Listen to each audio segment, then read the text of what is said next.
Welcome to the Bladtcast. As always, I am Christian Blatt.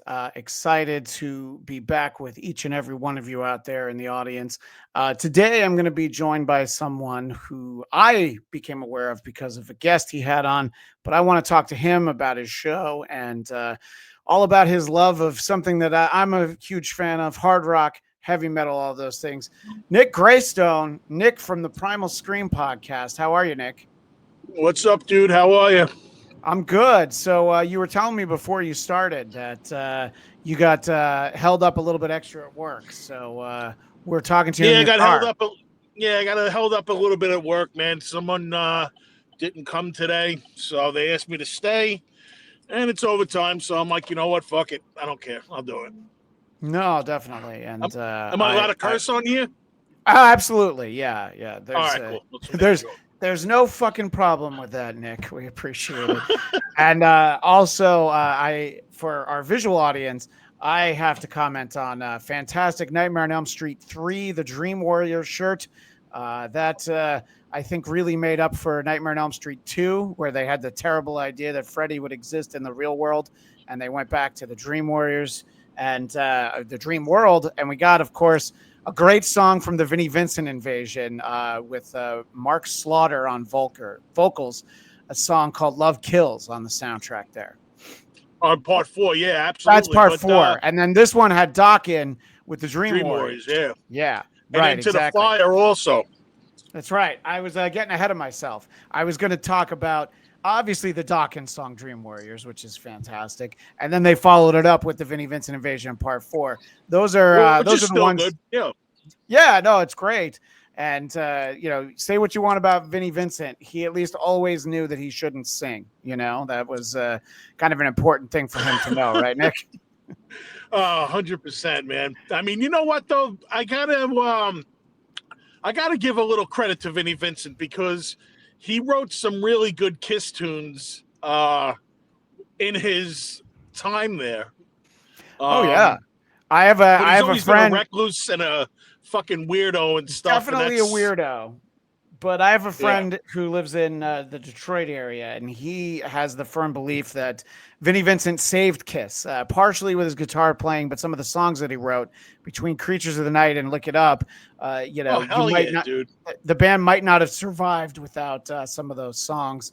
But I don't there's think nothing so. better than bootlegs of concerts from the era where Vinnie Vincent played guitar, and Paul Stanley would just come on stage and tell him he had to stop playing his guitar solos because they would go on so long. He's like, "All right, Vinny, enough." So, but he's a great, when he could stay focused, I think he was great. Yeah, he just gets in his own head or whatever, you know. Like he, I don't know if you saw the last thing that he did, but it was like a Kiss expo or whatever, Yeah. and he played like on top of a cannon, like or a tank or something, Yeah, and he made this whole big thing. Like, it's a replica of the tank from the Creatures of the Night tour, which right? I did not see them on that tour, but yeah, he was really active for a little while. I think he and Ace Frehley both played at that same event, and Vinny did a couple of interviews, and then he kind of scurried back into the woodwork. I'm not sure where he is, Nick. We haven't really seen him since, have we? No, that's what he usually does. He comes, he does his little deal, and freaks us out a little bit, and just goes back into Vinnie Vincent land. Yeah, exactly. But there's Forgive a go ahead. You got to forgive me. I'm eating pizza right now when I'm doing this. Very unprofessional, but I'm sorry. There's nothing unprofessional about eating pizza while you drive on this show or any show that I'm on. I got to know a little bit about the pizza because I know you live on Long Island. So, what is this pizza? Is this your favorite spot? Is it just because it's quick, or would you put this pound for pound against some of the greatest pizzas in the country? No, this is just it was on the way. I'm Yep. actually driving to my destination that I have to go to later, which is I'm going to see Rocky on the big screen. They're playing it at a local Nice. at Cinema Arts Center, and there's not very many times I get to see it on the big screen, and they're playing it tonight. So I'm like, you know what? I got to go check it out. Yeah, no, I knew you had something to do, so we moved this time around, and I think I getting to see appreciate the that. oh Thank you. no, no problem. Getting to see the original Rocky on the big screen, that's certainly worth making sure that your schedule works. So I moved to Los Angeles about 22 years ago, and what it made me realize is even like bad pizza places in the New York area, because I'm from the rural suburbs of New York in Orange County, New York. And even the Oh, bad okay. pizza places there are better than what people say is the best pizza places in LA, you know? That's what I'm saying, dude. I mean, like this guy that's out, you know what? Like his name is what, Portnoy? Does like Dave that Portnoy barstool from shit. Barstool. Yeah, sure. So at first I kind of want to just punch him in the face because like I'm feeling like he doesn't know what pizza's about, but he's kind of won me over. Yeah. But I don't think he still knows what pizza's about, man. Like he claims that New York pizza is overrated or whatever, but I feel like I don't know, dude. We're known for pizza and we're known for bagels, and that's like our thing. So like maybe like I don't know. I think he has the wrong idea about our pizza. I, I don't know. I think he does, and you're definitely right about bagels. The town I live in LA, Burbank, about a year ago, they opened a bagel boss, and it's the same chain, same people as out there on Long Island. And it was like, all right, finally, because like you'll have places that try to do good bagels here. It'll be like a whole loaf of bread, like crushed up into a ball. And I'm like, all right, you're getting the idea that it's a lot, but it needs to taste right. So I I think think that it's in the water, dude. I think you're right. Yeah, absolutely. And when we're talking about something important like pizza, Nick, I'm of the firm belief that Chicago style pizza can taste very good, but it's not pizza. It's just like a loaf of bread with some tomatoes and cheese crammed into it. Your Yeah, nah, thoughts? man. I'm not into it. Yeah, I'm not Yeah. into the deep dish. Yeah, no, I get that. I like a nice Sicilian. So, Nick, one of the first questions I want to ask you, because I ask any musician that I talk to, anybody that I know, I get a feel for the kind of music they're into. What was the first concert you ever went to? It's funny. I mentioned it today on a post. Um, my first rock concert that I ever went to was Motley Crue and Warrant, December 11th, 1989. It was the Dr. Feelgood Dr. tour. Feelgood. Yeah, sure. Oh my So gosh. my parents took me for my 12th birthday to go see that. And like I said, it was my first rock show. My Yeah. first concert was Cher. Oh man. I feel like now is this the turn back time share? Like only a couple years Yes. before that. All right. Look, as a Dude, young it was boy, I when could have she came. Yeah, go ahead. dude, is when she came out with the fucking seatbelt thing, and like it was unbelievable. Like I was embarrassed for years to tell people that I went to go because you say share and it's not like a rocking thing, but now like looking back on it, you don't see many shows like that. No, and somehow she's still at it. And don't I think tell my she's on a wife. farewell like for 10 years. Yeah, don't tell my wife, but I still would when it comes to share. But Of I think course, at bro. least you saw it in that era. You know what I mean? Like those songs were huge. Talk about sitting there on a cannon out on the battleship with all the sailors. We all knew what kind of tattoo she had on her ass, and Everything. you're about a year younger than me from what you were saying. So yeah, that's kind of in the sweet spot where had I had the opportunity to go to a Cher concert, I would have been excited, but I also would have pretended that I didn't go, Nick. And And you know what, dude? We'll circle back around to Kiss because those tunes were written by a very long time collaborator with Kiss, Desmond Child, who Des, actually was go ahead. introduced by Gene Simmons to Cher. So, like, I feel like Desmond Child and Vinnie Vincent saved Kiss back in the 80s. I think that Desmond Child definitely gets a lot of credit. He also gets tremendous credit for my favorite performer, Alice Cooper, his Trash Oh, hell album. yeah, Desmond dude. Child wrote most of the like Poison and the House of Fire, the songs that are the big hits off that album. That's actually my first concert. In March of 1990, I saw Alice Cooper at the Ritz in Manhattan, and Sick. yeah, it was amazing. And then that summer, the county fairgrounds near where I grew up, my next couple shows were Aerosmith on the Pump tour, Kiss on the Hot in the Shade tour, and Whitesnake when they had Steve Vai in the band. So these first few shows I go to, I'm like, oh my God, concerts are great. So then the first time you go and see a band that just kind of stands around and doesn't do anything, you're like, well, where's all the fake blood? Where's the the doctors putting them in straitjackets? Where's all the Right. acrobatics and stuff? So the people a little older than us, those aren't their favorite eras for guys like Alice Cooper and Aerosmith. But those albums are great. Obviously, 70s Aerosmith's tremendous. But I still say you can't shake a stick at the Pump album. No, not at all, dude. No, the Get a Grip album with all the Alicia Silverstone songs, that's a different story, Nick. I'm just talking about Pump, Yeah, right, exactly. Like you're saying that the fairgrounds was at the Orange County Fairgrounds? Yeah, in Middletown, New York. Yes, sir. Yeah, so I went and saw Operation Rock and Roll there it was Judas Priest, Alice Cooper. Motorhead were not at that show. I was at that show. He broke his rib. Yeah, he broke his rib, so he wasn't. I went to 2 shows on that tour. That's the first time that I ever saw Priest. I'd seen Alice before. It ended up being the only time that I ever saw Motorhead live. They played at the Meadowlands. It was still just called the Meadowlands at that point. And then I was like, well, I'm going again. And you couldn't really beat a big package show like that. And what goes around comes around, because Alice Cooper and Priest are touring this summer, and I can't be more excited. Yeah, they are, dude. Are you going? Yeah, I'm definitely going. I try to see Alice every year, and I've been with my now wife for a little bit more than 20 years, and I would always drag her to see Alice Cooper, and she's like, okay, I get it. It's a great show. But the time where she said after the show was over, she's like, that's the best show I've ever been to.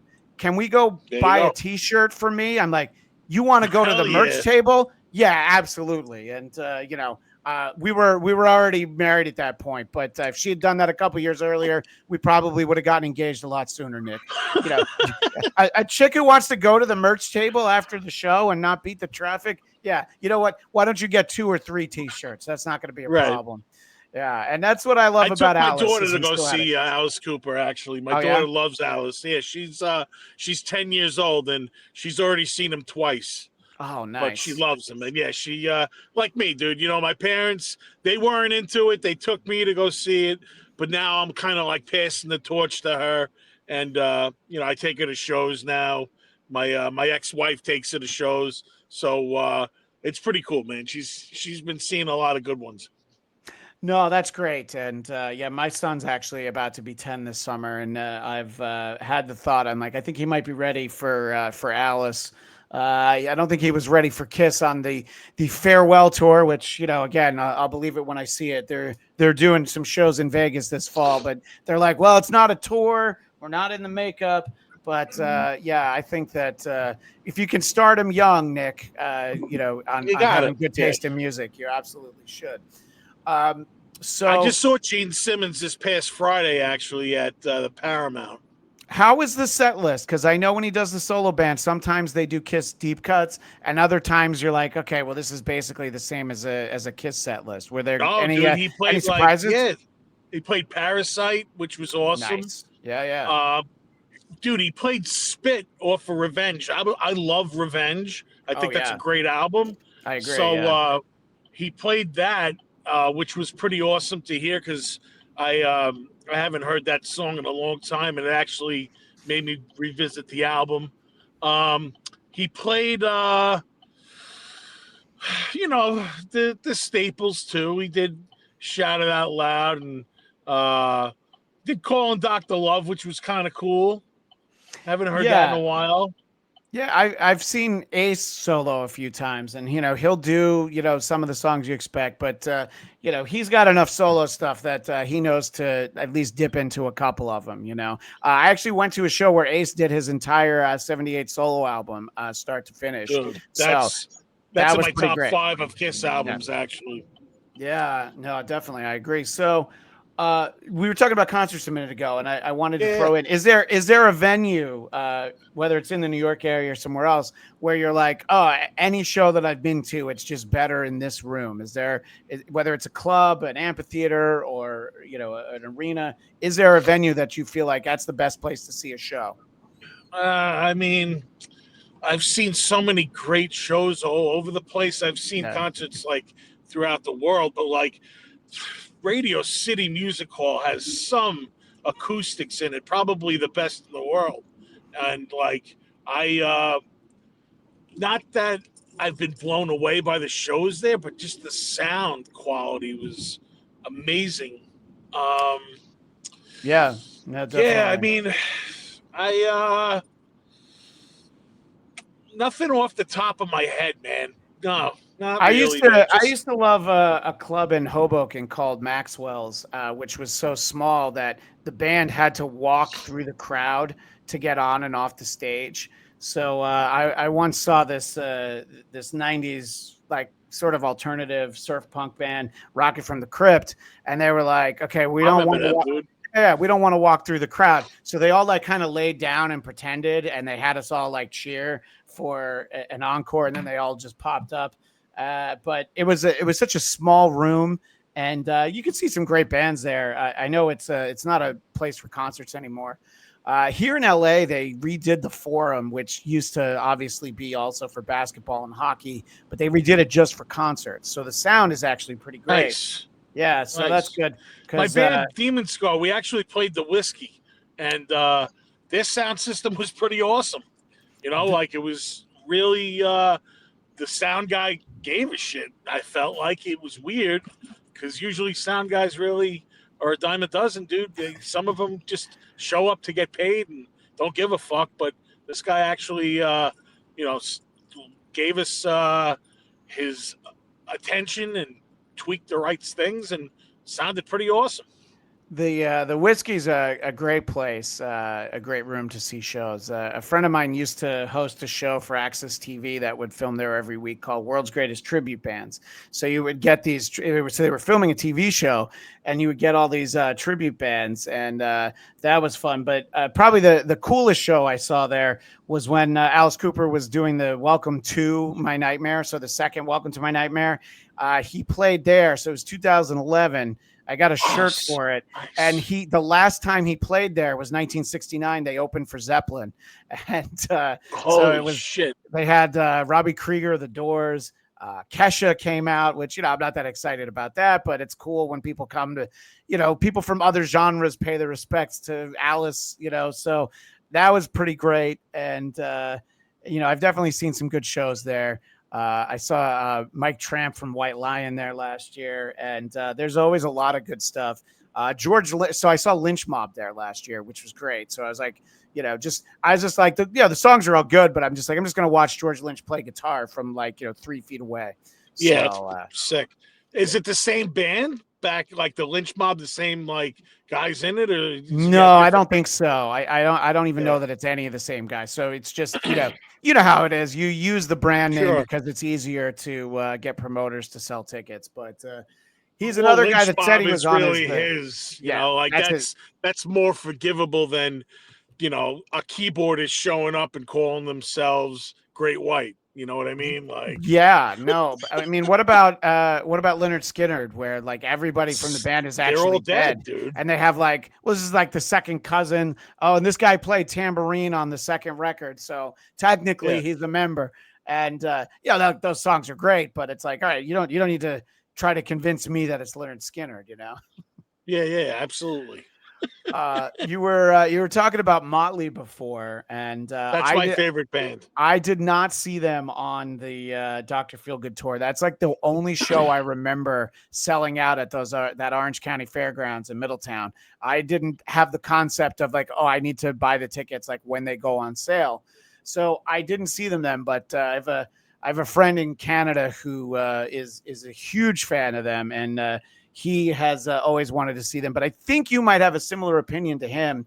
He had what I thought was a hot take. He said that the Karabi 1994 Motley Crue album, it's like, to him, it's one of their top 3 albums. How do you feel about it? You know, it's a kind of divisive album, a little bit more when it came out, but 30 years later, people are like, there's actually some great songs on it.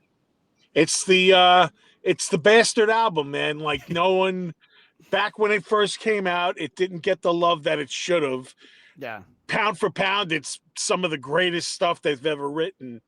I love Karabi. I think he's a phenomenal singer, very talented musician. But it's missing, it was missing Vince. And Yeah. I don't think that they would have written that had Vince been in the band. It would have been different.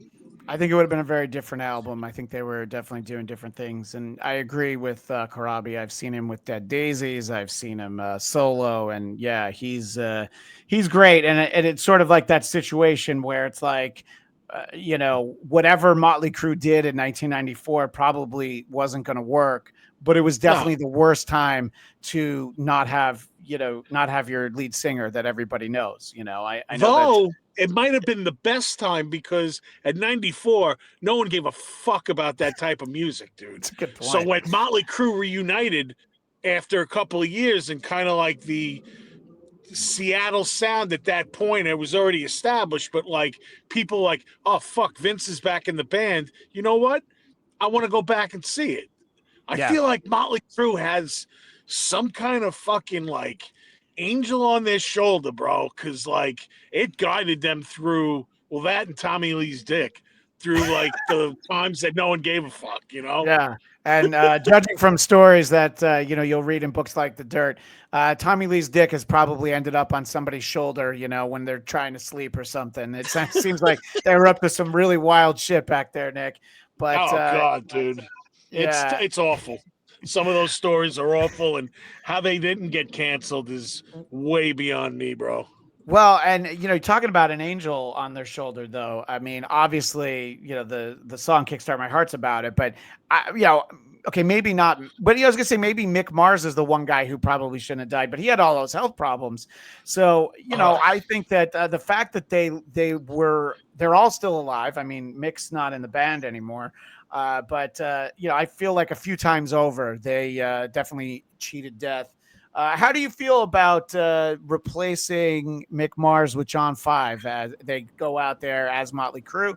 It's still most of the members, but what do you think about that? Have you seen any of those shows? Yes, I actually saw the first 2 that he played in Atlantic City. It was like a kickoff to their little stadium run that they did with him overseas. Yeah. And he's a phenomenal player too. And you know what? Honestly, bro, I think that he's overqualified for the job. It's so effortless for him to play those tunes. Like it's weird, but I'll take it. I love Mick, and I love what he's contributed to the band, and I miss Mick dearly. But John 5 is just like, holy shit, like he's on that stage, and like you look at him and it's just like, wow, dude, like he's just playing these songs like he knows them like the back of his hand, dude. Yeah, no, I get it. At the same time, I get, people who maybe are like, I don't know, it's not Mick, I don't want to see it. But, after enough time goes by, maybe people will check it out. It's kind of like, the idea of having Tommy Thayer in Kiss. It's like he's a very good guitarist. He doesn't bring the presence that Ace does, but it's not like he's bad in any way. And, Eric Singer was in and out of the band so many times. I mean, I grew up with Bruce Kulick was really, my Kiss guitarist. And then I went back and heard all the old stuff. So I was like, it doesn't need to be Ace. And I think that sometimes it's just like, well, you know what? I'm going to have to see one of these bands. If I want to see one of these bands, you're going to have to see them with other people, and like I saw Skid Row with that guy Johnny they had for a while, who's unfortunately passed away. He was actually in the band longer than Sebastian, and I'm like, no, nobody hits those notes like Sebastian. Too. Yeah, right, exactly. So it's like, it's like, all right, look, I get it if you decide you don't want to see the bands, but it's like I still kind of want to see them. You know what I mean, Nick? Yeah, no, I do, man. Like, it's shit. Like, it's either you are just going to give up and not listen to the music or go see the music that you love because there's not a certain element to it, or you're going to accept how it is and go, just check out the band, how they are presenting it at that time, and like, that's how it is for me now, like if I really love the band, I'm going to go check them out and give it a chance at least before totally dismissing it. Yeah, I think it's why, if the replacement person is good in their own right, like Jeff Tate's been out of Queensryche forever, and Todd LaTorre is a great singer, and he can sing those songs, and a lot of times, Skid Row's an example. It comes down to, well, all these other guys in the band hate that person, so they don't care about the money that's been offered. It's like, if you want to see the band playing those songs, then you go and do that. Or if you want to go and see, Jeff Tate do a solo show, you can settle for Absolutely. that. So, yeah. There's one band that I didn't like with the replacement that I did walk out of the show, and that was when Gary Cherone sang with Van Halen. It just was not my cup of tea, bro. Like, I just did not like it. And it wasn't because I was such a diehard Van Halen enthusiast. It was just Gary Cherone is great. Yeah. He's not great in Van Halen, dude. Yeah, no, I saw him. I saw Extreme last year. They toured with Living Color, and it was an amazing show. The last time I had seen Extreme, they were opening for David Lee Roth, I think it wasn't the Skyscraper tour, it was the Little Ain't Enough tour at those same fairgrounds. And I was like, wow, these guys are all still great. But I never went to one of those Van Halen shows because it just didn't feel like, I don't know, it just didn't feel like a good fit. I think, not everybody agrees, but I think Sammy in Van Halen, those are great songs too. I mean, they sold more albums than they did with Roth having Sammy in the band.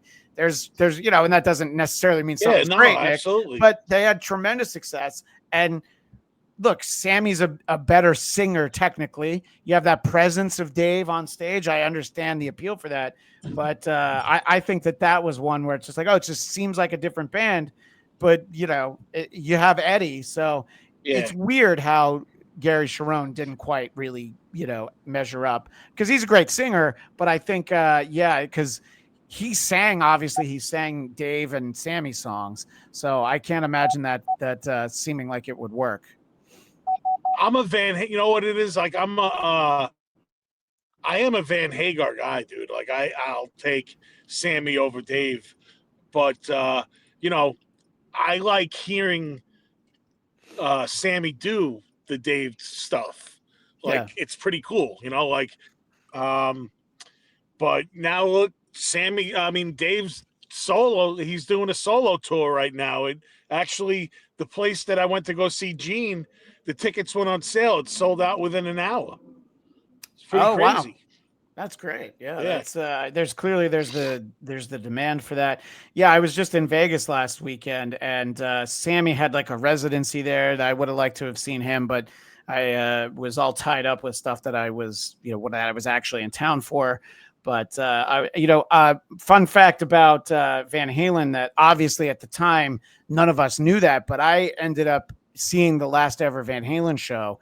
I was at the Hollywood Bowl in 2015 or 2016. They had Roth back at that point. Yeah, man. But, I walked out of it. I'm like, oh, that's great. I can't wait to see them, the next time. And then just, I guess, Eddie got too sick. So that ended up being the last show they ever did. So, sucks, man. They were still great at that point. That you saw it. Yeah. Yeah, no, definitely. I saw that tour that they did. By me, but wow, that's pretty awesome. You got to get to see that. Yeah, no, I mean, I think that it's I guess a lot of times maybe tours will end out here in LA because people live here, so it's just easy to go home. Well, they're home, Yeah. The Hollywood Bowl is one of those really cool little venues. The parking is unbelievably terrible. They do what they call this stacked parking, Nick. You got like a row of cars going up and down a hill, and you can't leave until the car in front of you leaves. So you can be sitting there for like an hour just hoping that one of the cars around you leaves. They do the same thing at the Greek Theater in Griffith Park. So we have these great concert venues, but they can't figure out how to build a parking garage,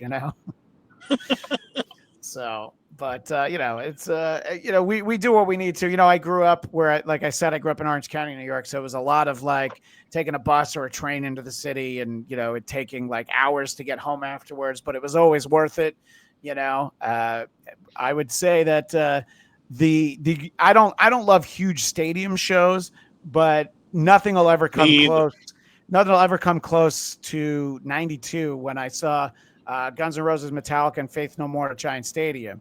That was like, yeah, I was. My seats were closer to the planes flying overhead, but it was still great. That's how great that show was.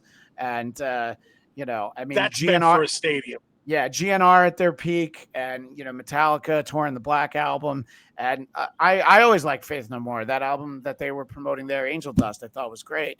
So I don't know. I a lot of times going to a huge stadium show, I'm like, oh, this would be great, in like a 20,000 seat arena as opposed to like an 80,000 seat football stadium.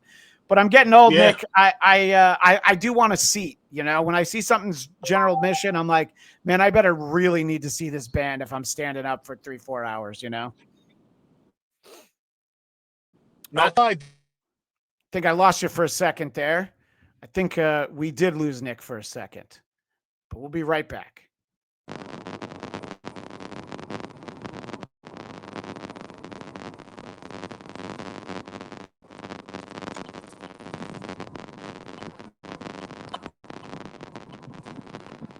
Are you hearing me, Nick?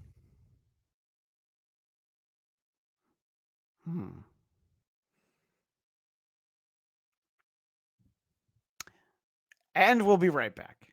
Oh, I see. So you tried to swipe away from a call, and then we got to. That's all right. That's cool. So as we're talking about all this, I'm just sort of wondering: is there ever a band that everybody else seems to like, and you just don't get? Like you went to go see them, maybe, or maybe never got that far.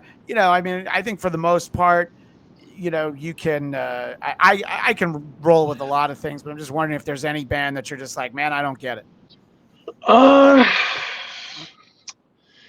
You know what? I've tried a lot. Like in the beginning, I kind of liked them, but then I kind of fell off, and that was Avenged Sevenfold. Okay. Yeah. I liked that first album. I thought like a lot of the tunes that they did were unique. I liked they would change like the timing of the songs and stuff, speed it up, bring it back. But then after a while, man, like I'm like I just didn't like the direction that they went in with like, the future albums and stuff. Yeah, no, I mean, I can see that. That's also that era. You get kind of bands like Avenge and Five Finger Death Punch, and you have there's a lot those of guys do same thing, man. I'm not a Five Finger guy. I don't like them. And Nickelback. Nickelback is never a thing. No, I agree with you there on Nickelback. God bless somebody who likes Nickelback. I mean, look, there's a reason why people. There's a reason people know who they are, because they can. I think at this point they could probably still play at least amphitheaters, maybe not arenas. But every once in a while, you'll just hear something and you're like, hey, you know what? It's not for me. But I can't shit on somebody for liking Nickelback if I like Creed. You know what I mean? Like it's the same kind of. I feel. Yeah, I think that those were kind of like 1 and 1A of bands that people are like, oh, why does everybody like this band? And the fun thing about Creed is that I know they started playing shows again, and it's interesting that there's also that variation, and they never do any Creed songs, but you have everybody from Creed except Scott Stapp and Alter Bridge with Miles Kennedy singing. So it's like it's interesting when you get those different permutations, and right. At this point, Nick, it seems like there's so many guys who they're in the band that you know them for. Miles Kennedy is a great example because he's an Alter Bridge. He's a solo artist. He's still the singer in Slash's solo band. Slash doesn't have any time to do solo stuff anymore because holy shit, dude! Like, talk about a band like I always knew that if GNR ever got back together with Duff and with Slash, they would go on a tour that would never end, and that's what they're doing. And they could sell out anywhere, any place, anytime. Yeah, and I think that they're smart enough to not get in the studio together. I think that No. they've been back together for like 10 years now. And I remember hearing before they got back together, I remember hearing that Slash was getting divorced. And I was like, "Oh, that's terrible. You never want to hear that for anybody." But I was like, "Okay, this probably means he's going to want to do a GNR tour because all of a sudden half of his money's going to be gone, Nick." You know it, bro. So you know what? So those problems at home weren't. At least we're good for the rest of us. Yeah, I saw them when they were first back together out here at Dodger Stadium, and I mean it was great. And it's crazy. They're still playing like 3.5 hours. And look at the end of the day, they have like 3 full studio albums. And there's Lies and the Spaghetti Incident. I'm not a big Chinese Democracy guy. I always say good for anybody who is, and they'll play a couple songs from it. I'm not going to, walk out, but it's really like those 3 great albums. And when you think about that, they've been active for 35 years, Nick, we should probably have at least 10, maybe 15 Guns N' Roses albums at this point, shouldn't we? Oh, easy, dude. Yeah, man, of course. It took them that long to make the Chinese Democracy. Like, it got to a point where Offspring named one of their albums Chinese Democracy.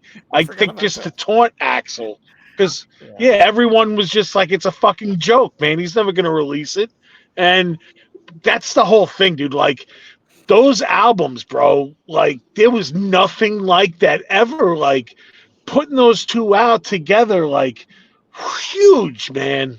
Huge. Use Your Illusion 1 and 2, and obviously Appetite is one of the greatest rock albums ever, man. So like, you trying to top that is definitely, I could see you going nuts trying to do it, because you're never gonna. Yeah, You can make something. You can make something that's like maybe a brother to the album or whatever, but to top it, no, you're not going to top that. Yeah, a friend of mine had a good way to look at it. He said that Chinese Democracy is a great album if you look at it as like, this is an Axl Rose album, and he put his heart into it, because none of those guys are on it. It's not really a Guns N' Roses album. And I was like, all right, I can kind of give you that. I still don't get excited for anything on it, but obviously he was the one with the name Guns N' Roses. And, but I like that, they got back together, and they would do songs like Coma, like long, like 9-minute songs that aren't necessarily the best known. And I think that was great. And like we were saying, my favorite part of the show, seeing that live, dude. Yeah. Yeah. That was, because I thought that maybe I would get to see it when they were on that original Illusions tour, when we're talking about them playing with Metallica and Faith No More. And sometimes you come around to something, Nick, you're like, oh, I'm never going to see that band do that song for whatever reason. That's why I get excited when bands do these album tours, where they're going to play an entire album, because there's usually like the 1 or 2 songs. You're like, I've never seen that one, so that's how I thought I was going to be for, On With the Show by Motley Crue, dude. Now I've seen it a bunch of times, but I never thought I'd ever hear them play it, and they finally did it when they came back in 2015, and now they're playing it with John 5, so it's kind of cool. Oh, that's actually pretty cool. Yeah. I went to that stadium tour that was them, Def Leppard, Poison, and Joan Jett. And, it's very easy to point at Poison and make fun of those guys. But I will tell you, like, look, all the bands put on a good show. Nobody had more fun on stage than Poison. They were just into it. They were like playing with the crowd. And, Bret Michaels is definitely a guy that's up there to have a good time. Sometimes you go and see bands, Nick, and you're like, oh, this guy's here for a paycheck. You can feel it. And Bret Michaels loves it, man. He does it for the passion, and he always puts on a great show, I've had the opportunity to open up for him, and you can see that the guy just loves what he's doing, and that's what he was put on this earth to do, and he will sing his heart out every time. Yeah, you mentioned your band earlier. Tell me a little bit about your band. I mean, you said you've gotten to open for Bret Michaels, which is great, and that you played here in the Whiskey. And now that I know you, I'll have to keep an eye out if you end up playing the Whiskey again. But tell us a little bit about your band. So the band that opened up, that was like for Bret Michaels, that was an older band, Hollow. But the band that I'm in now, Demon Scar, we've been together since it was like my first metal band with my guitarist back in the day in '99. We were in an era where new metal was coming out, and we were trying to still do our '70s, '80s metal influence. Kind of didn't fit into that, and we played, for like about a year or so, and then we went our separate ways and did other projects. And then fast forward to 2017, we got back together, renamed the band to Demon Scar, and we've been together ever since. We're in a it's like a heavy metal punk thrash influence. Uh, Motorhead, Corrosion Conformity, Motley Crue, Nice. COC, Twisted Sister, old school Metallica. Like it's fun, man. Like we have a great time. We've released 3 albums, and definitely exceeded any expectation that we've ever had about playing. And it's a good time. So does the band have music that people can find on like Spotify or YouTube or anywhere, or do they just Oh have yeah, to keep Demon their eyes on Scar. Yeah, Demon Star? Okay, yeah, cool. Demon Scar is one word. And yeah, we're all over the place. We're on Instagram, we're on Facebook, X, Spotify, Bandcamp. Um, we actually have an EP that we released live from the Whiskey, which was the show that we did. Um, and we just released a brand new album in December. And we have 2 songs that are in a movie with Edward Furlong and Shelley Duvall called The Forest Hills. That's a song called Hand of Kings and Don't Bite the Hand That Feeds. So yeah, we do a little bit of everything. Like do the rock thing. We'll talk about we do a little bit of everything. It's like I do a little bit of everything. I do the rock thing. I also am an actor. I produce movies. I'm making a documentary. I do the podcast. So how I kind of like throw myself into it, I tell everyone that I'm kind of like a monkey. I take my shit and I throw it up against the wall, and hopefully something will stick. I think that's a great way to describe it. I was going to ask you about your podcast. It's called Primal Scream. How long have you been doing it? And it seems like it's a lot of kind of like the vibe we're having right now, just kind of talking about music and going off on little side tangents and stuff. Oh yeah, that's exactly what it is, man. Like the reason I started it, actually, I don't know if are you into true crime at all?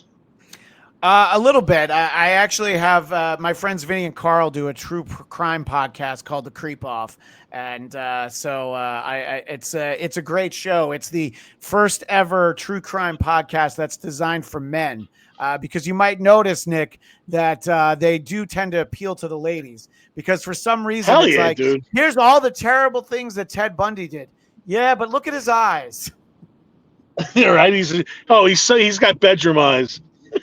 Yeah, but sorry. So, what was your point about true crime? Sorry. So the reason I was asking that is because back about two years ago, they arrested a guy named Rex Huerman, and they put him in this whole case. The Gilgo Beach serial killer there in Long Island. Sure. Yeah. Yes. So basically, all my friends know that I'm a true crime aficionado. My friend Anthony called me up and he was like, dude, did you hear about this guy? They arrested him this morning in case with the Gilgo. And I'm like, no. So I looked it up, and sure as shit, they arrested him about 3 towns over from where I am. So I'm at work at this point, and I'm like, you know what? I'm going to put in a half a day. I'm going to get off, and I'm going to go to the house. That lasted about 10 minutes. I went to my boss, and I was like, listen, I got to leave. I'll come back. I'll make up the hours. So I ended up leaving and going to the house, and I ended up being in the media junket with all these like reporters and everything. And I got interviewed by Channel 7, Channel 12, Channel 4. Everyone saw me on, like, by the time I got back to work, I work for the post office. Yeah. And I work with a bunch of whatchamacallit, postal inspectors. So by the time I got back to work, I was already a meme because I was wearing a Texas Chainsaw Massacre hat. So I was getting interviewed about a serial killer wearing a Texas Chainsaw Massacre hat, and it kind of went viral. So at that point, I'm like, shit, I've always wanted to do a podcast, so I'm going to run with this. So I ended up just starting about a podcast about true crime, about pop culture, music, and movies, and I called it Primal Scream. And that was it. Primal Scream with Nick Graystone. I've been doing it for about 2 years. And usually, you know, I'll have bands on, people that, you know, actors, directors, writers. Well, I didn't want to spend too much time looking, but I found the clip on TikTok. There you go. And there you are with the Texas Chainsaw Massacre hat, which there is it is, brother. Great, yeah. And yep. Shout out to Fright Rags. Those are the guys that make the hat. Oh, yeah. I think my friend Lucy, my friend Kaylee, who does a show called Once Over with Kaylee, I think she's talked about Fright Rags, that they have some great merch. They do. So that's great. So Primal Scream is a music podcast. It is a true crime. Is it a little bit of both? Tell me a little bit about it. Yeah. It's basically me talking about the case of the Gilgo because it's hot right now. I give updates. I give updates about any true crime that's going around. I talk about new music that's coming out, movies that I like, and then whatever's going on, like the flavor of the week, you know, because everyone has like their 15 minutes, I feel. And like, you know, I try to put that into the podcast and whatever's relevant at that point. Now, obviously, as somebody who lives on Long Island, like how often have you had somebody maybe come to visit, or they want to take a trip out there and want you to take them to the Amityville house? Because I understand the people who own that house hate when people slow down. People on the street don't want you to slow down and take pictures, right? Well, it's funny that you mentioned that because that's originally what my friend called me. My friend Anthony was like, dude, you got a new spot on the tour. So the tour is the tour of Long Island of infamous spots. So it's usually the first date with Nick Graystone. Like usually like I'll take a girl and I'll be like, hey, you want to go see some cool local spots of true crime? Now either they get freaked out and they're like, no, you fucking weirdo, or I'll attract girls like that are into that. So the tour starts off at Complete Auto Body Shop, which was run by Joey Buttafuoco. Sure. Then I go to Amy Fisher's house. Then I go to Joey Buttafuoco's house. Then I go to the Amityville Horror House. Nice. And now Rex Huerman is right after that. So like I have to just come back a town over. But and it's all off of this stretch of Merrick. It's called Merrick Road. So then that asks the question: is there something in the water there that have led to so many terrible events happening along this one stretch of Merrick Road, Nick? Well, definitely not bad pizza and bad bagels, but it could be something that just make people go fucking nuts, man. And like the Amityville Horror, like, you know, it's a beautiful house. Like it's my dream home, dude. I wish that I could buy it and turn it into a bed and breakfast. I know Amityville wouldn't have it. They would Yeah. fucking be all up in arms and everything. And you know what, though? The thing is about that house, it just went up for sale again. The people that buy it don't stay there. And I met Lorraine Warren. Lorraine Warren was a demonologist. The movie's The Conjuring is Yeah, based off of works with Ed Warren. she and her husband spoke at my college, 30 years ago. I went to Marist College in Poughkeepsie, and I remember they had they had a bunch of shit that they were showing us, and they like don't record while we play this thing because then we're gonna have to come to your room and I don't know, sprinkle holy water or something. So. I don't think that's what they said, but I think that's what we all took it as. Yeah. So is she still alive? I think I remember hearing. No, she passed away. Okay, she passed away too. Okay. But I had the opportunity when the first Conjuring came out. She was still doing like seances in her house with her. It was her son-in-law at the time. So me and my ex went to her house and was with like about 20 other people. She showed a exorcism video. She did like a little question and answer. She took us into her occult museum. We went to the local cemetery where Ed was buried, and we had dinner after that. And I got to sit next to her for about an hour or so, and we were talking, and she asked where I was from. I said Long Island, and I said, I know you went into the Amity house. How was your interaction in there? And she said that she would not step foot in that house for all the money in the world ever again.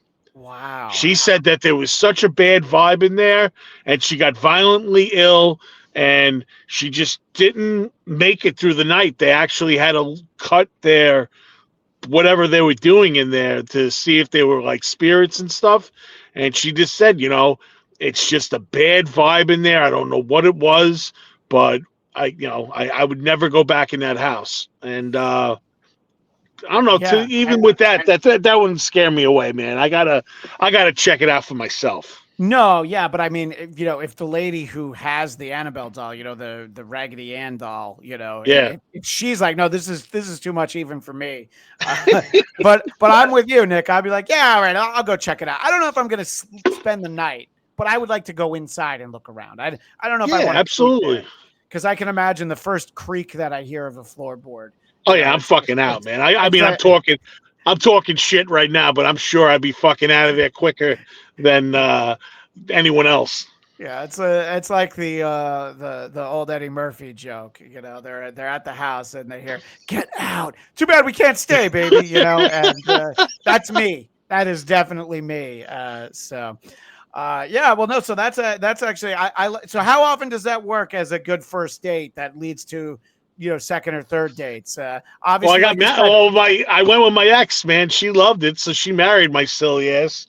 I mean, it didn't go the distance, but I mean, I had a great kid because of dating my ex, and you have a kid who's smart enough to go to multiple Alice Cooper shows.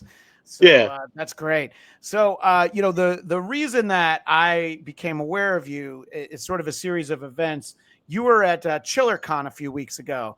Yes. And before we talk about, who I'm kind of interested in, you get to know, I would know, who did you go there to see? Did you get pictures? Did you get autographs? What brought you out to ChillerCon? Because I usually go. Right? Yeah, I love going to conventions. I've been going to conventions. My parents took me to my first one when I was 9. But I've been going to conventions like forever. So Chiller is usually twice a year. It's a pop culture event. They usually have a mixture of like horror people in different types of movies, TV shows, musicians. So this time on my list to meet were Gina Gershon, Tom, no, I was going to say Tom Sizemore. He's dead. It's not Tom Sizemore. It's Tom Savini, the makeup artist. No, it's Michael Madsen from from Reservoir Dogs and Reservoir Dogs. Everything. Oh, he's great. Yeah. Yeah. George Lynch was there. Oh, nice. Who else? It was a woman that played the first time Jason walks out on screen, the feet in part two. She's like, they have these types of people, like Freddy's hand, the first Freddy hand.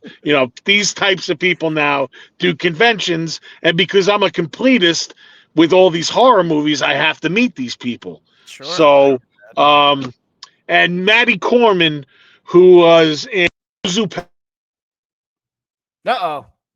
Looks like we lost Nick again. Am I back? You're back now. Yeah. You were saying that you met Maddie Corman and then you disappeared. Can you hear me? I can hear you, but can you hear me? I can't hear you. Oh, well, I definitely hear you. Okay, so we're trying the mute. Hello? Yeah, do you hear me yet?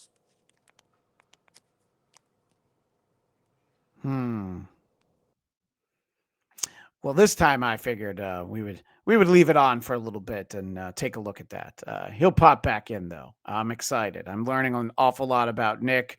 I was excited to hear about his TV appearances. While we wait for him, let's actually, I didn't want to interrupt the conversation, but I feel like we're going to at least hear him on the local news talking about this. So let's hear this. And I was at work. Oh. And I was just like, listen, I got to take some personal time. I got to go down here because this is a big case. I'm shocked. Yeah. So I just decided I would use that moment to actually show the clip, but whoever had recorded that clip, if you on the local news, it felt like they recorded it from the other room, but that's all right. Are you hearing me okay now, Nick? Yes, I'm sorry about that, brother. No worries, man.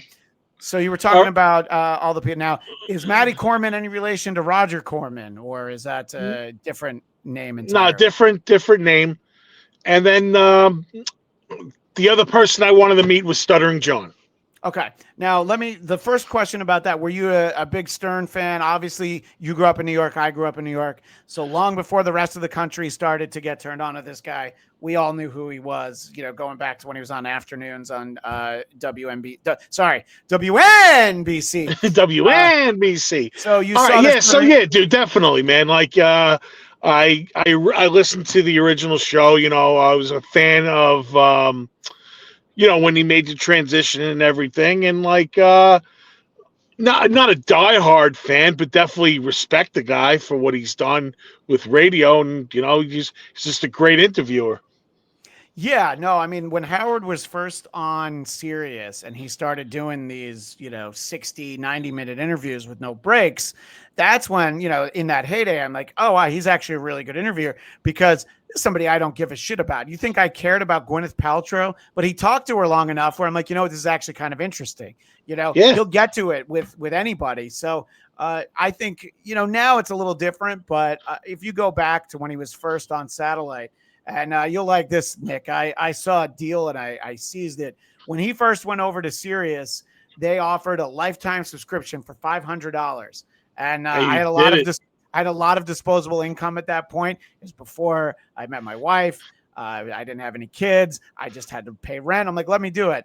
And I have never had to give Sirius any more money the rest of my life. And when they merged with XM, I was like, oh, they're going to fuck me on that, aren't they? They're going to say we're a new company now. To their credit, they didn't. So it was just that one $500 investment. Wow, that's awesome. At the end of 2005. So, yeah, obviously, like, Howard's one of the all-time greats. And, I think that it's not necessarily my kind of show anymore. But you can never take away the good times we had listening to Howard back in the day, Nick. Even the musical moments, dude. Like, he has like some great performances when he had people playing acoustic in his studio. Like, yeah, that so awesome. Dave Grohl playing that acoustic Everlong. Oh, dude, it's amazing. Caught on, and then they had to. I guess they wanted him to re-record it in a studio so that they didn't have to give Sirius and Howard all the money. But I remember, yeah, Howard would get people to do stuff. There's great music. And, I mean, obviously, like, he did like an hour with Billy Joel that one time. He kept playing music. I think he did that with McCartney. So yeah, I'm not one of those people who are like, oh yeah, Howard was like good in the 90s. No, I think he was still great until maybe a little bit more than 5 years ago, but I think that he was still doing a great show on satellite radio. Yeah, definitely. But So so you saw that John was going to be there. I saw that John was going to be there, and more so, my friend was the person that booked him. So I got to hang out a good portion of the weekend in the room, just hanging with. He was in a room with Maddie Corman and Thomas Arana from Gladiator. So Okay. yeah, so I I did know the meet and greets and stuff, and then I got to hang out, and yeah, it was a good time. On Saturday, my friend that booked him asked me if I was going back to Long Island on Sunday. So I said, yeah. She Okay, usually gets. So your friend who booked it is the one who said, "Hey, you're going back to Long Island, right?" It Yes. wasn't like you said. I saw in the news clip it said you live in Belmar. It wasn't like you said what town you lived in, and John asked. They asked if you would do it, and No. this is after hanging out with them all weekend, right? Right. So she was like, do you mind taking John to Massapequa? Because that was part of his deal. Like, Yeah. they booked him.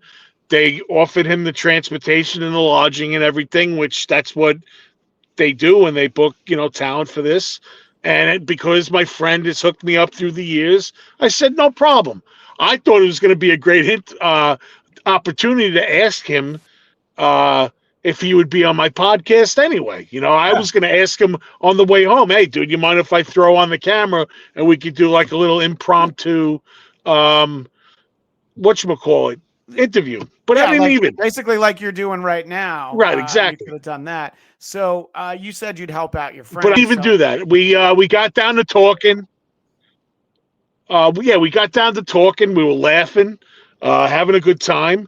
And I took him I dropped him off at his house. He had offered me money. I declined. And he was like, dude, next time I'm in town, I'd love to come and see your band. So we exchanged phone numbers. Later on that night, I was like, you know what? Fuck it. I'm going to ask him since he's in town for the week. Yeah. Hey, John, would you like to come on my podcast? And at first, he even warned me right off the bat. He's like, listen, dude, I'll come on your podcast, but I got to tell you something. There's a lot of dudes out there that probably will be giving me shit and giving you shit for me going on your podcast. But it's up to you. I'll be more than happy to do it. Like, let's do it, dude. Who gives a shit? So we ended up doing it. Let me just backtrack for a second, because I thought I don't know, maybe I didn't hear this right from when you did the interview. Did you also give Steve Grillo a ride home, or is that just something that John mentioned in passing? No, Steve Grillo, yes. I drove Steve home too. I've actually been reading his book, and I'm gonna try and talk to him sometime soon, because I knew him from the show too. Only knew him from the show, and then I'm reading and like, his approach to internship and his career. It's actually a lot of stuff that I did, because when I was in college, I interned for Conan, I interned for Saturday Night Live, and it was like some of the things he was saying. It was as though I could have said them. So you drove home. Him and John, which, again, you're helping your friend out. And, one of the things that I know he talked about was that he, on the way back, he had some beers. And I was thinking, man, Nick is way cooler than I am, because I'd be the nerd who's like, excuse me, Mr. Melendez. Passengers are prohibited from drinking alcohol in a vehicle and must keep any open alcoholic beverage container in the trunk. And you're just like, fuck it, whatever. And, in the moment, if somebody that like I know from the radios in the car, I probably wouldn't be the nerd that I'm thinking I am right now. It's like you talking about, actually stepping into the Amityville house. But I was like, because John mentioned it in the interview. And I'm like, Nick's a cooler guy than I am. I'd be like, yeah, you can buy those beers and drink them when we get home. Not while I'm driving, So I felt like, you know what, man, I'm usually nothing. I can't say nothing. Oh my gosh, we lost Nick again, and we will definitely continue the conversation. And we're recapping now that John did offer to give him some money, and he declined. I think Nick is a class act, And I think we all like what we're hearing from Nick so far. All right, so Nick is back. So you get him to come and do the show, and he was on for a while. Like the episode was like, I don't know, an hour or so. I mean that must have been great though. So he said that I'll come and do it, and you were like, I don't care. And I think that anybody I know who's seen it has been like, oh, Nick did the right thing. And in fact, that when I messaged you originally, it's like when I interview somebody who has any degree of acclaim, I'm going to try and talk as little as possible. You know what I mean? Let them tell their stories. That's what people are tuning in for. And people like me find your podcast for the first time because you talked to John. And I think you did a great job just kind of, well, tell me about this and just listening instead of trying to force your way into the conversation, You know what? He's very commanding when he was on the mic and he was telling his story. And I really was just waiting for what was to come next, like what he was saying, because he had a lot of stuff to talk about. So I just gave him his forum to go off, and he did. And honestly, when I was telling him about the whole whack pack thing, which um, I was trying to give him a compliment. I was saying that, Howard was a great host, but it was the guys that were part of the show, like the Whack Pack and guys like him.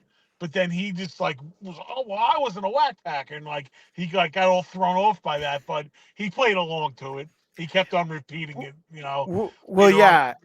Yeah, he kept banging that drum. And look, as somebody who listened to the show, like I heard what you were saying. I'm like, well, yeah, you could make the point that Fred and Robin and Jackie were part of like a whack pack. Now, to him, because he worked on the show, it's like, no, the whack pack was specifically like Beetlejuice and Bigfoot and Hank the Angry Drunken Dwarf. But, and you were very honest. You're like, look, I didn't mean to try to make you sound like anything less than you were. And he definitely kept going back to it. I just thought he was always the butt of the jokes. Like they would make him look like this insane fucking guy that was like off the camera and be like, John, what are you getting into now? Like, like always fucking with him, fucking with Gary, calling him Baba Booey and stuff. Yeah. I mean, there's a reason. I thought that shit was hysterical. There's a reason that Robin named him Hero the Stupid. You know what I mean? Right. And it was fun. And obviously those interviews that he would do, that he would ambush people with, and I know Steve Grillo did a little bit of them as well. Just the questions they would ask. It's like you got to have the balls to do it. And obviously, that's a collaboration between him, Fred, and Jackie. But still, to be the guy with the microphone that asked Ted Williams, did the catcher ever fart in your face? Or did you ever fart in the catcher's face or whatever? You know what I'm saying? It was Johnny Bench. It was Johnny Bench, not Ted Williams. Ted Williams was a different one. But you know what I'm saying? Like, oh, yeah, no. It's easy when you're talking to somebody and you're separated, like we are right now. We'd say whatever we want. But I'm not putting a microphone in somebody's face and asking them something like, oh, this person might try to kill me, like this Steve Grillo book has a story about how Spike Lee literally sent Nation of Islam guys after Grillo and John. And if they hadn't flagged down a cop, they might have actually been killed. I like a laugh as much as anybody, Nick, but no, I'm not asking those questions. I'm not taking my life in my hand just for a good piece of tape. I don't know about you. He did, though. He did. Yeah. He had balls of steel, bro. And I give him all the credit in the world, man. Yeah, but so he keeps mentioning like as a member of the Whack Pack, and he keeps saying it. Did it just make you feel bad, or you're like, you know what, this guy's just breaking my balls? It's like what the show was. It's fine. Or no, I was just going along with it. The first time when I initially was like, yo, dude, I was trying to give you a compliment. That was really heartfelt, but because he was going along with it, I just thought it was funny, man. So I just kept on hoping that he would go back to it. Like. It was comical after a while. Yeah.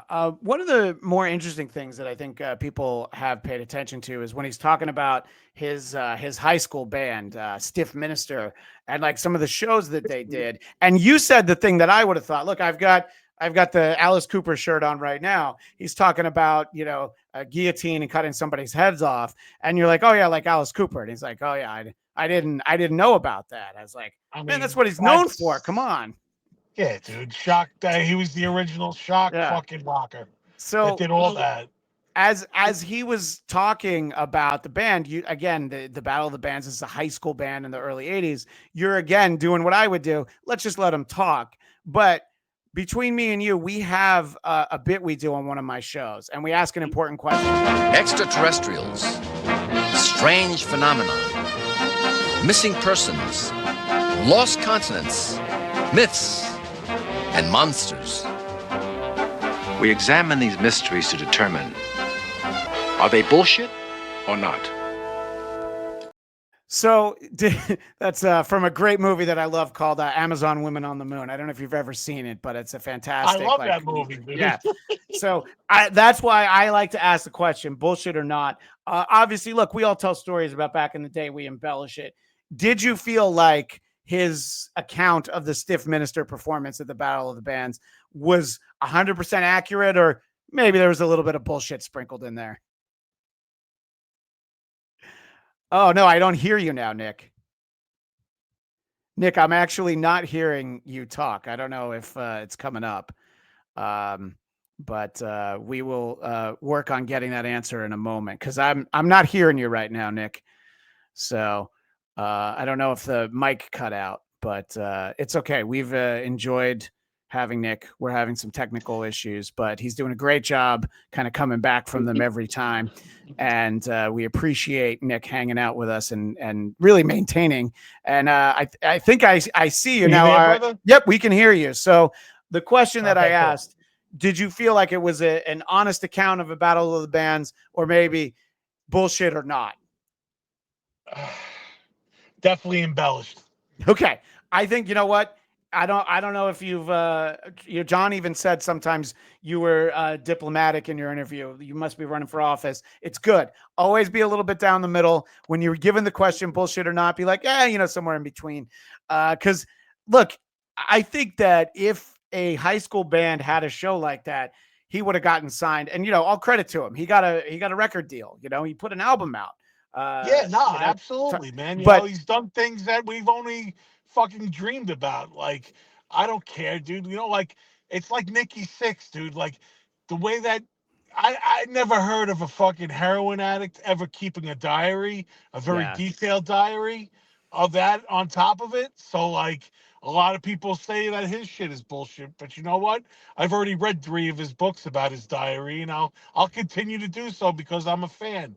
And if John wants to tell me these fucking ridiculous stories about Stiff Minister, I want to hear it, man. What else you got? Good for you, brother. Like, that's awesome. Yeah, no, exactly. I love the idea that, people would be drawing the Stiff Minister logo on desks. And my buddy Carl was like, yeah, I've been in bands. The logos would end up on desks because we would draw our band logo on the desks. And I think it's very entertaining. And look, I think it's great that he sat down with you.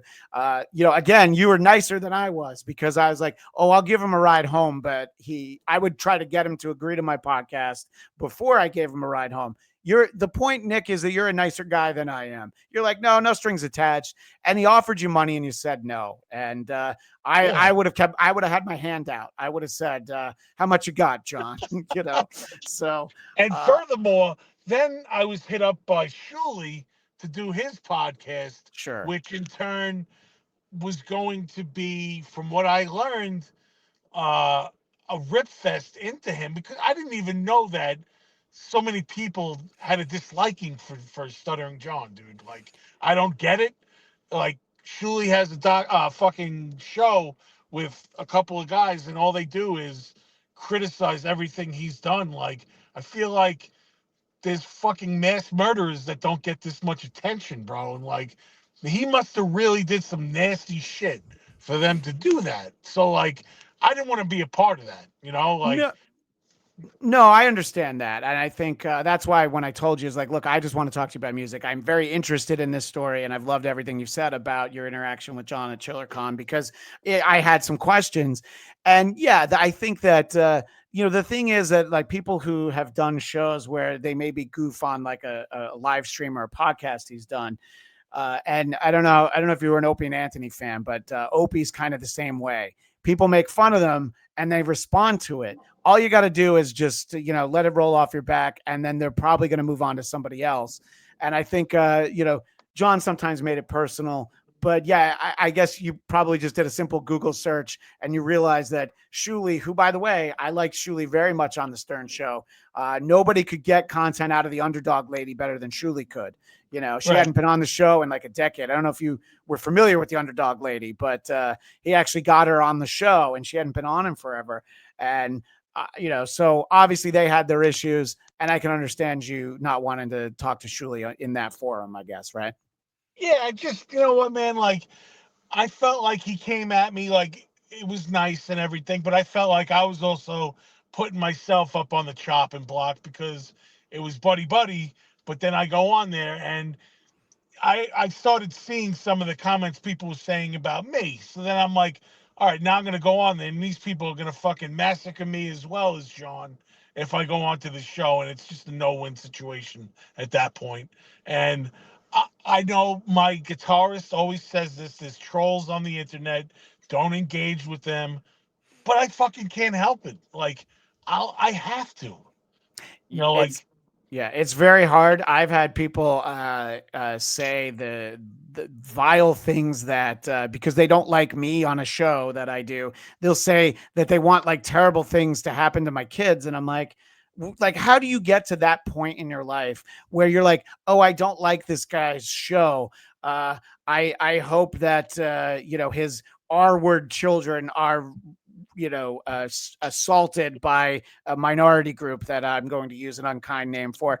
And you stare at it and you go, who gets to that point where they're going to write that online for people to see? You know what I mean? It's one thing if you don't like somebody, you get up in their face and you say something, but it's like, they call them keyboard warriors for a reason, Nick.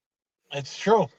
Yeah. It really is true, man. I mean, like, I don't know, man. Like, that's just not my thing, dude. I've never been about that. Like, I'll tell you to go fuck yourself to your face. I'm pretty vocal, like, where my feelings, I wear my heart on my sleeve. So it's kind of like, I'm not going to sit there and rip somebody apart and tell you the shit that I hate. And it's like this thing that Kevin Smith said. I don't got time for that, man. If you're going to find somebody that you can find enough hate if you look for it, man, like, but you're not going to get that out of me, man. Like I just, it's not my style. Yeah, no, definitely. I think that there's something to be said for that. And, I mean, there's the whole concept of people who hate watch TV shows. And I'm like, man, I don't have enough time to watch the TV shows I like. I don't have time to hate watch a show that I'm like, oh, this show's really bad. Let me watch it so that I can go online and write about why it's terrible. Yeah, no. Although I guess the exception is that there've been a couple of really bad Star Wars shows, and I grew up, I loved Star Wars, and I'm like, I'm going to watch anyway. And then I'm like, well, I'm the dummy who keeps tuning in. It's like the Transformers movies, Nick, they're all really bad. And every time I go to one and I'm like, oh, this one's bad too. I'm like, well, you're the idiot who bought a ticket to go see it again. You know what I mean? So did you get to hang out with John after he was on your podcast? Did you drive him back to Massapequa? Did you guys? No, he showed up. He drove, he came and went. Cool. And it was kind of like Tropical Storm John. Came in, fucking tore up the microphone for an hour and came back and went out. He actually hit me up later on in the week to see if I wanted to go do dinner. And cool. Oh man, that's too bad. Yeah. You could have. Yeah, because I do know enough because I follow him. He doesn't let everybody follow him on Twitter. It's like his tweets are protected, but I follow him, so I know he lives in Florida. And if I moved to Florida, I'd probably right before I left town, I'd probably have pizza 5 meals a day because I'm not getting good pizza in Florida. You know what I mean? Yeah, absolutely. So, well, that's cool. And it seems like you guys are on good terms. Now, you do understand that because you talked to me about him, the shows that you're talking about are going to be like, oh, we've got some answers to some of the things because some of those shows played clips of your interview with John. So yeah, I get it. They'll probably have stuff to say about you. I'm sure people are going to have stuff to say about me because I don't know, maybe they should have thought like, why did you talk to him about metal and hard rock? Because I'm like, well, because I love to talk about that stuff. And, all this is secondary.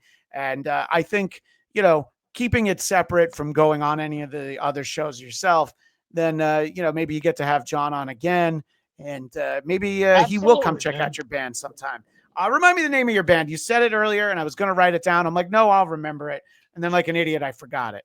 Demon Scar. Demon Scar. All right. Yeah, I think that's great. And obviously you've got great taste in music, great taste in movies.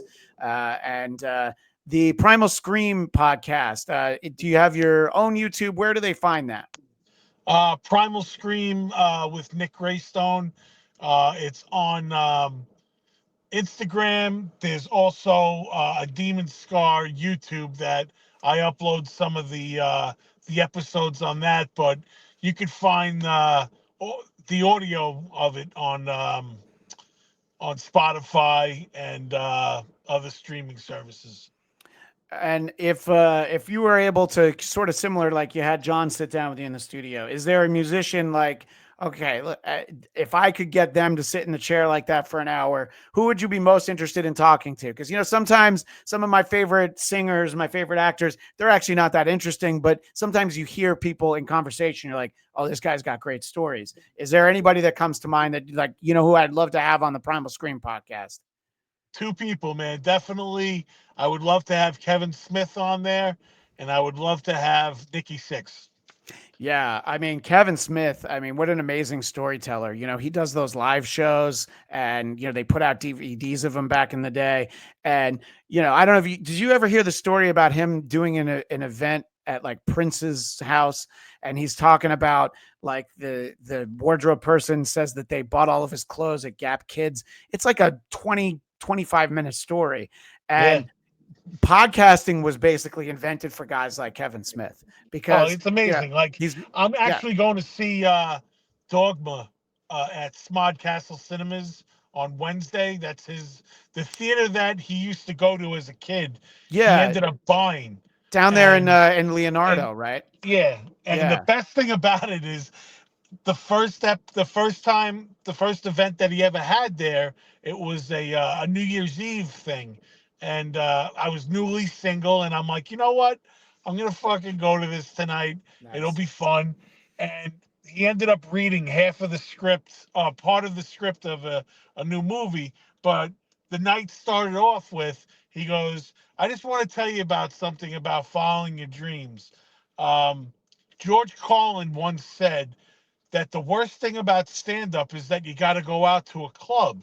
He said, this is the best thing about my stand-up is that I bought the club, I live on top of it now, and then I can just come downstairs in my basement, tell a couple of jokes, and I can go upstairs and go to bed. This is great. And that's what he does. And he has the apartment. He owns the apartment upstairs of the theater. Yeah, when he had a secret stash out here in LA, his comic book shop, that's more for our audience. He had one in Westwood in LA, and they did like a 10th anniversary DVD release of Clerks, and the line was so long, but I was like, man, I really want to get this signed. I think we were in line from like 6 o'clock at night until 5 a.m. And he stayed and he signed it. And I was like, I even said to him, I was like, man, after you actually staying and doing this, even if I were to see one of your movies and not like it, I'd never say a word to anybody. He just thought that was funny. You know what I mean? I was like, I'm never going to say a bad word about you again. But I've always enjoyed his work. I mean, Mallrats came out early on when I was in college, and my buddies and I, we accounted for a lot of the box office gross from Mallrats, because it wasn't a very successful movie in the theaters. But now it's a cult classic, man. Yeah, I do love Kevin Smith, and I think he would actually be somebody great to. I have a great story, great story about him. So he was having an event at Smod Castle. Watch the new Indiana Jones with Kevin. He has this sometimes. So a new movie comes out, you could go watch it with him, and then whatever. So that night they were showing Texas Chainsaw Massacre. And I ended up taking my daughter. Again, like I said, at this time, she was 9 years old. So when we got to the theater, Texas Chainsaw started at 7:30 and Indy started at 7. So we got to the theater about 7:15. Everyone's in the theater. but he's hanging out in the lobby to go into the thing. And he goes, "Oh, hey, kids," because he knows who I am, because he sees me all the time. He's like, "Oh, you're watching the movie with me tonight?" And my kid, without skipping a beat, is like, "No, we're going to see Texas Chainsaw Massacre." And he looks up and he's like, "Really? You like that?" She's like, "Oh, yeah, I've seen it before, but I wanted to see it on the big screen with my dad."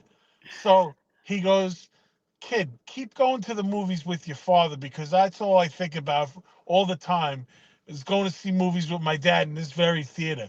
And he goes, "Let me ask you something, Zozo. What's your favorite snack?" And she's like, "Twizzler." Dude, he goes behind the counter and he takes the Twizzler out and he puts it on the counter and he goes, "Now you can go home and tell all your friends that Silent Bob gave you free Twizzlers."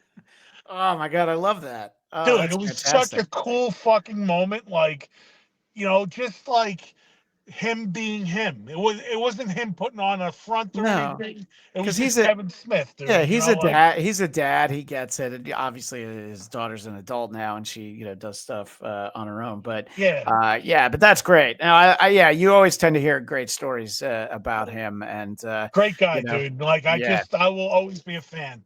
Yeah, same here. And I'm always excited. And yeah, I'm not able to go back to Leonardo to see it, but I'm excited to see one of these 25th anniversary showings of Dogma. But Yeah. I have a buddy who lives down the Jersey Shore, so we would go to the Quick Stop, where they filmed the original Clerks. Again, I'm saying that for the audience because I know you know. And the original location of the Secret Stash was a little bit closer to that theater. And sometimes you go in and Jay Muse would be working there. And Yep. I went across the street and bought cigarettes for him one time when he was working. And he said, "I'll have to pay you next time." Nick, that was in 1998. I'm still waiting for Jay Muse to pay me for those cigarettes. But it's the same thing. You know You what? probably won't, dude. It's like you say, Stuttering John offers to give you money for driving them. You know what, Jay? Those cigarettes are on me. That's fine. Exactly. Well, man, it's been great talking to you, and I hope we have an occasion to talk again sometime soon. Everybody, check out Primal Scream and check out Nick's band. Anything else that we should know? I want to make sure that I give you an opportunity to promote anything and everything you got going on. Obviously, tonight seeing Rocky on the big screen, and I love the whole franchise, but the first Rocky is actually a great film with a capital F, and you can point to film snobs. Here's why it's great. As a kid, I loved Rocky 3 because Hulk Hogan. Yeah, me too. That was my favorite sequel, but I mean, nothing beats the original, and I'm very excited to see it tonight and squirt some tears, man, because it's one of my favorite movies of all time. Yeah. So yeah, I have some movies coming out. The Forest Hills, like I said, starring Edward Furlong and Shelley Duvall. You can see it on Pluto right now and Amazon Prime. There's also Sweetmeats. It's a trauma movie that is on tour right now for the Hands Across Traumerica. I'm currently making a documentary called Beneath the Surface. And I think I just got a distributor for it. So that's a documentary about Robert Schulman, who was a postal worker that killed 5 prostitutes back in the 90s. And one of them is still unidentified. So I'm trying to shed light on the case and possibly get an identification with the advancements in DNA. So I'm doing that. Demon Scar is always playing, so check us out there. And yeah, that's it really. Primal Scream is usually on Thursday nights. This week it's actually tomorrow live. It'll be on Facebook Live. If you follow me, Nick Graystone, you can see it off of that. Or if not, you want to catch it on the rerun, it'll be on Spotify. Well, that's great. And, we were talking about true crime earlier, and obviously there is kind of like the carnival barker aspect of it. People like to gawk at like the Ted Bundys. But when you see some of those, and the one you're talking about, if you're able to identify the unidentified victim, the idea that you could help the parents of a kid who has no idea what happened. and they'll one day be able to connect the dots.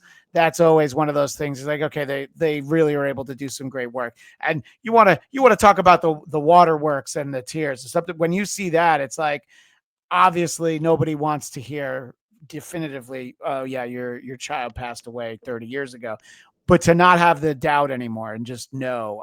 So good luck with that. And Thanks, glad to man. hear you got a distribution. And I hope you're able to help identify that victim. And Yeah, man, it's I've been trying to make this documentary for the last 5 or 6 years, and I finally spearheaded it this year, and got some interviews that I did, and finally got enough that I could put it in a package and put it out there. So I'm looking forward to getting it out. And like I said, with all this stuff that's going with the Gilgo case and they're identifying victims from 30 years ago, I'm feeling confident that there's a possibility we could get a name to this last victim, and that would be awesome. I would love to to do that.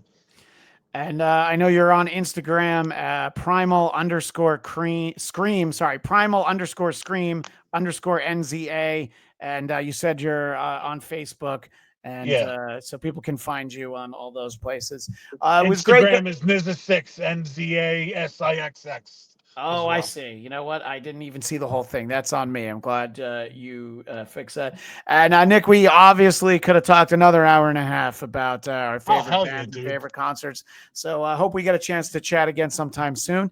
Thanks again to our guest, Nick Graystone. And we will see you next time on the Bladtcast.